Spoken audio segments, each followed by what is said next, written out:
The iron shackles bit into Conan's wrists like frozen vipers, a constant biting reminder of his reality. He hung suspended in the damp, suffocating darkness of Zapur's deepest dungeon, his weight pulling against chains bolted into basalt foundations that had not seen sunlight in centuries. His back was a map of agony, a tapestry of torn flesh and coagulated blood, where the rhythmic, wet thwack of the lash had etched its brutal signature.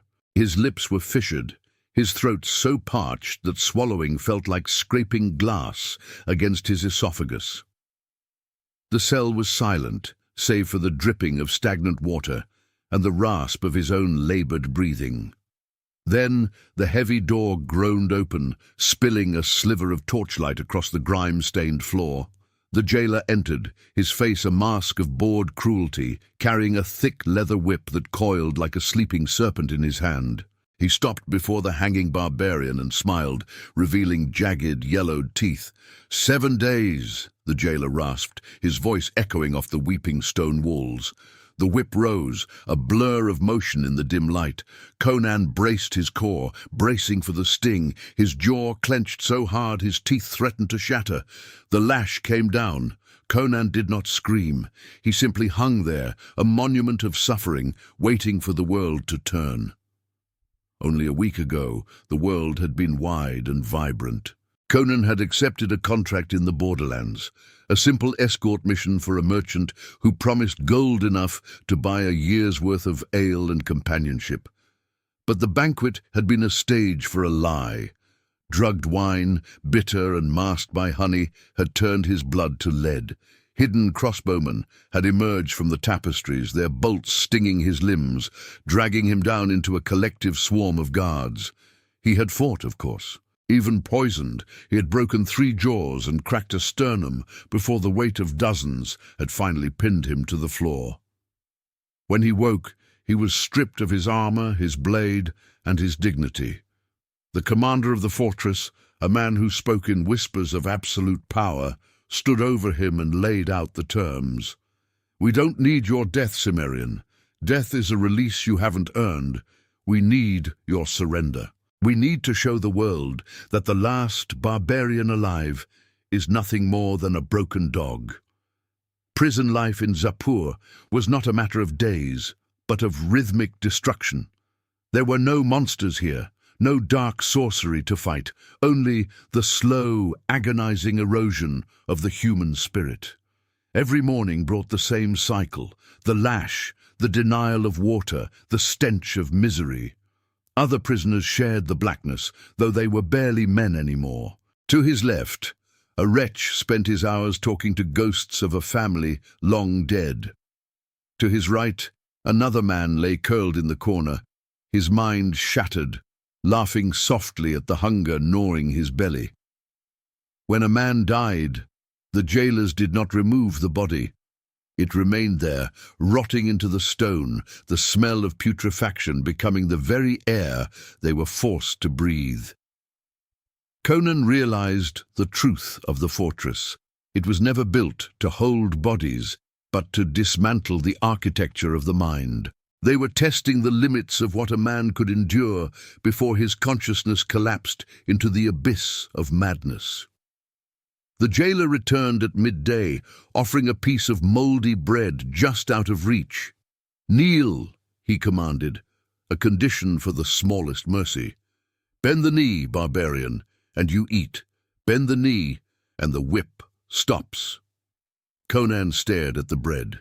His mind drifted back to the crags of Cimmeria. He remembered the howling gales, the iron-smelling snow, and the lessons of his father at the forge. He remembered the winters where hunger was a permanent guest, where his people learned that to survive was to hold on to one's soul, even when the body turned to ice. He understood then that the jailer's trap was not the chains, but the offer. A starving free man still owned his own identity. A well-fed slave owned nothing but the crumbs thrown to him. With a sudden, visceral surge of defiance, Conan leaned forward and spat a mouthful of blood and bile directly into the jailer's face.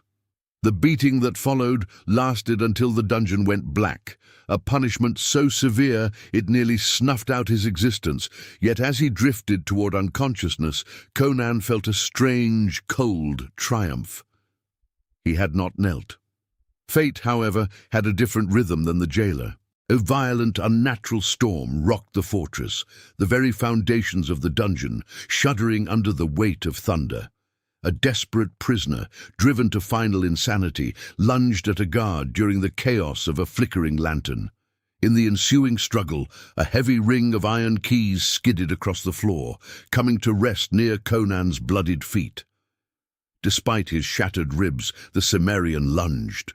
He unlocked one hand, using the loose chain as a weighted whip to crush the skull of the first guard who approached. He snatched a sword from the guard's belt, the weight of steel returning to his grip like an old friend. Now, the hunter returned. He did not move with heroic flair or cinematic grace. He moved with the raw, brutal efficiency of a wolf caught in a snare. Every corridor was a survival fight, a grim dance of blood and splintered bone. He did not seek honor. He sought the exit. He walked through men, his blade finding gaps in mail, his hands finding throats, his will a singular, unyielding force that eclipsed the pain of his broken body. Conan finally breached the iron-wrought gate, bursting into the grey light of a rainy dawn. The cold rain washed the blood and filth from his face as he stumbled out into the muddy fields beyond the fortress. Behind him, the Zapur fortress still stood, a dark silhouette against the morning sky, waiting for its next victim, waiting for the next king to believe he could cage the wind. Conan did not look back. He did not celebrate.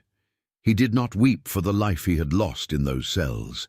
He simply walked, his footsteps long and steady, disappearing into the endless, untamed wilderness of the Hyborian frontier. He knew that stone could imprison flesh, that hunger could hollow out muscles, and that pain could write its history upon the body. But he also knew that only a man himself could place chains upon his own spirit.